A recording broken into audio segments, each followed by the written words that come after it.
Well, hello, welcome again to a reading through of Odyssey Book 4, and I got up to line 360. So at this stage, Menalaus is giving a very long speech to Telemachus and has been relating how he was stuck on Egypt long after he wanted to go home, and in particular he's on this island of Pharos, which he claims is much further out than in fact it is, and he's got his ship there, but he can't get away. Just a minor point, in this last section I translated here a Phusaminoi Melan Hodor, which I rendered as having drawn up black water. And this, I've realised that commentators differ on this. I think the most natural way is the way I took it, and that is to draw up black water for the ship, for provisions to take on the ship. Others, because this verb is used of drawing up wine out of the wine crater and so on. Others perhaps interpret this as meaning that the oars of the ship draw up black water. And that might explain the melan there, so it's water of the sea, in fact. So anyway, I just mentioned that in passing. There's debate about exactly what this means here. So continuing on, enthame ekosin hemat ekon theoi. And there the gods, ekon for akon, they held me for 20 days. Nor ever, now the uroi, we've seen this before, this is the fair favourable winds.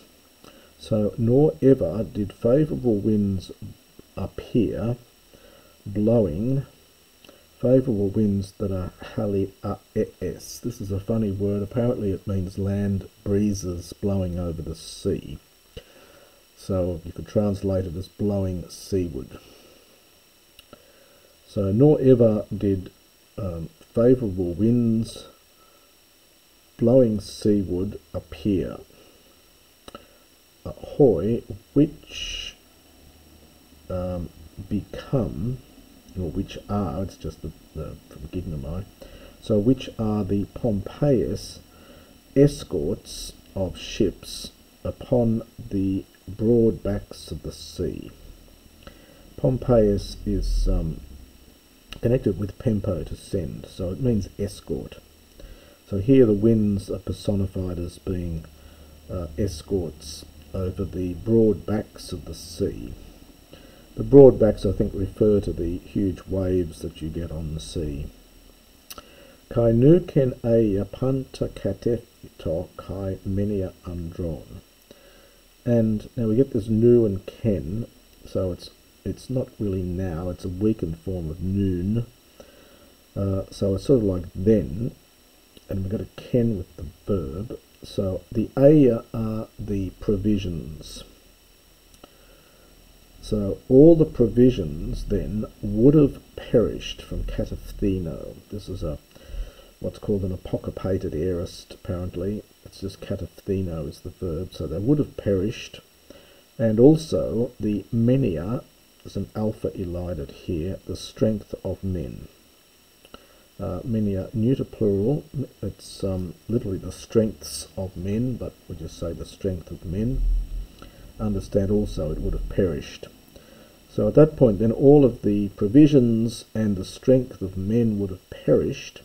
Ame, well, you often get this construction in Homer, it's very common after something which is would have done something, but ame, except that a certain one of the gods, olephurata, olephuromai is to lament over, so lamented over me, kai eleasi, showed me pity, from eleo.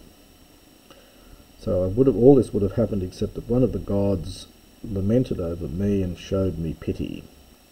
And this was the Thugate, the daughter of mighty, so this is Iphthimos, of mighty or stout Proteus, the old man of the sea, and his daughter's name is Eidothea. well, she who appears godlike. So she's one of these nymphs, these water nymphs. Tegaramalis orina. A lovely collection of particles here. Ge. So it's, and the main verb is erina, which is an aorist from erino, to stir up. So I moved the heart for her, well, very, very, very much. So perhaps above all others, in other words, all the other goddesses. So I really had an effect on her. I moved her heart very much, in fact, for her. She who sun einteto, I've had that verb before, from this is sun antao, or to meet with. So she sort of met up with, now the m here is for moi, the two letters are elided here. So it's not met, but moi, and it's going to agree with these two here. So she met up with me as I was wandering alone, Nosvin, apart from my comrades. So he's wandering around and she meets up with him there. This is from the verb ero, which means to wander or to go. Generally used in Homer in the context of hardship. So wandering because you're in difficulties. In later Greek, you'll see in Aristophanes the imperative of this ere, which is something like go to hell. In modern parlance, it becomes a verb that's quite rude. Go away, go to hell, as an imperative you'll see in Attic Greek. Iega perineson alomenoi, for wandering. And we get this lovely verb isku askon.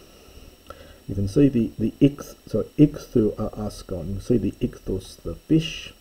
There's the iterative sk. So for continually wandering around about the island, I was going fishing with my curved ankistroisin, my curved, these are, what do you call, fish hooks, with the curved fish hooks, and limos, hunger, tore at my stomach. He demu ankistasa eposvata phronesinte, and she, standing near, and this is the genitive me, she spoke a word, and phronesen she said, aorist without augment. And this is what she says, Nepios ace oxene. Now the ace is for s, it's the second person singular from the verb to be, so it's you are, so it's a question here. So are you a fool, O stranger? Califrone, funny word, it means the cal root here is to slacken off, kalao is to slacken. So slack of wit, lian tosson. Well, lian is exceedingly, so are you a fool, or are you exceedingly, so we get ad and ae, so we get ad and ae here. So are you a fool, or are you slack of wit to such an extent, so exceedingly so much, or methies, well, it's almost for methiami, have you willingly let things go, we'd say let things slide, and terpii, that second person middle uncontracted, do you enjoy, do you get pleasure, pasconalgia, suffering griefs, host de death enine soerukai.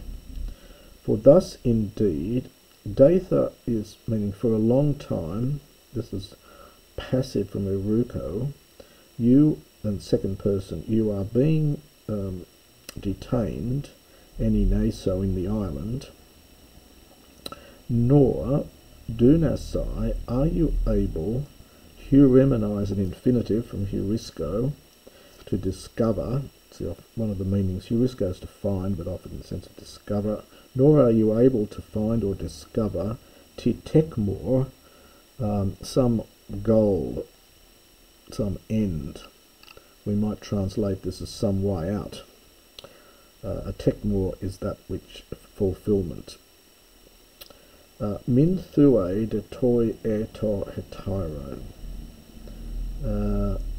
And the heart of your comrades, min thue, lessens, or so minutho is to lessen or diminish, and so the heart of your comrades diminishes, and the toi is that ethic dative for you. Has effort, and thus she spoke. Auta ego min e me bominos pros eapon, and thus she spoke, and I then, replying, I said to her, ek men toi ereo. Now the ek is a preverb with ereo here, so I will tell you, and the ek just emphasizes it, so I'll explain it to you.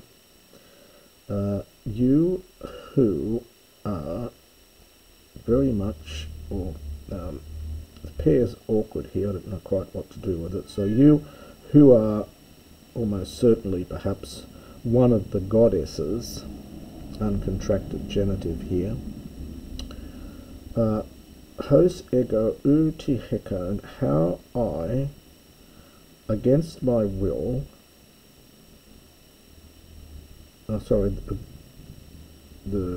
that I am not being, hekon is willingly, that I am not willingly, kat erukamai, passive, I am not being retained, being held back or restrained willingly, in any way, alla numelo athanatus alitestai. Now, melo, again, in Homer has that sense of to be likely to, but it is, and this nu is enclitic, so, but I am likely then to have sinned against the immortals. So this is from, this is the middle. So it is likely that I have sinned. I am likely to have sinned against the immortals. It's likely I have sinned against the immortals who broad heaven. Alasu pemoi epe theoi depanta isasi, but you, indeed, again that strong pair, you in fact tell to me, this is almost since the gods know all things. Now the te here is that generalizing te. It's often used in nomic statements or generalized statements. It's untranslatable, but Homer uses it in these nomic or these generalized statements. Isasi from oida. So something like, since the gods know all things, so tell me, whoever among the immortals, peda'a, this is to bind. You get pede, something you tie people up with, chains and things. So whoever of the immortals, this is the verb pedao, binds, understand me, oh no, there's the me, kai edese, and has restrained, perhaps again some deo to bind, and has restrained me from my journey. Nice use of the genitive there, from keleuthos. And noston. Now interestingly, this is in the genitive, so it binds me from my journey, and perhaps this is with this one, binds my return home. So that this will be subjunctive here, I think, with a short omicron, so that I might go upon the fishy sea. The ichthoenter from ichthoas, third declension adjective, so that I might go on the fishy sea, the sea full of fish. Hos Ephame, thus I spoke, and she, divine among goddesses, immediately replied, Toiga ego toixene mal atrachios agaruso. That fairly stock line in Homer. Therefore I, O stranger, will speak very accurately, very truly, toi to you. Poletai tis duro geron helios nemetes. Now we had that expression before. This is nominative, meaning the unerring old man of the sea. So there is a certain old man of the sea, an unerring one. Poletai, he wanders around, he frequents dura here. So he frequents this spot. So there is a certain unerring old man of the sea who wanders around here. So he frequents this spot. And he is Thanatos, Proteus, the immortal Proteus, Aiguptios, the Egyptian, who knows oide, the depths. This is benthea from benthos. It's a third declension neuter noun, uncontracted here. So he knows the depths of all the sea, and he's a hupadmos. Now demos in later Greek means just, and in Homer means a servant, and this is almost an insult here. He's a subservient of Poseidon. I think we just translated as servant here, but it's got the sense of that he's under the thumb of Poseidon. Ton de emon fas in partera emini a tekestai. And they say that he, emini for ani, to be my father and to have begotten me. So she's going to, plot against her own father here. Ton ge a pos sudunaio loke saminos lelabestai. So him, in fact, if perchance you were able, loke saminos, having set a snare. A lokos is a trap or a snare or an ambush. So if you are able somehow to, having set an ambush, to take hold of him, this is a lovely form here, lelabestai. This is a reduplicated aorist middle infinitive.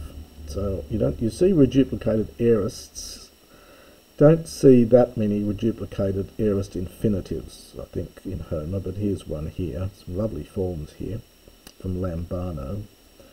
So if you are able to, setting a snare to take him, hos ken toi epeis in hodon kai metra kelet through noston te. He would speak to you of the journey, and the metra keliuthu, something like the length of the path, so how long it would take, I think, or how far it is, literally the length of the journey, and he would speak to you of your noston, your return home. So that eleusei is a second person plural, second person singular from the future, from erchomai, and probably subjunctive here, so that you might go upon the fishy sea. So that's the advice she gives to him, and we'll hear about that in the next recording.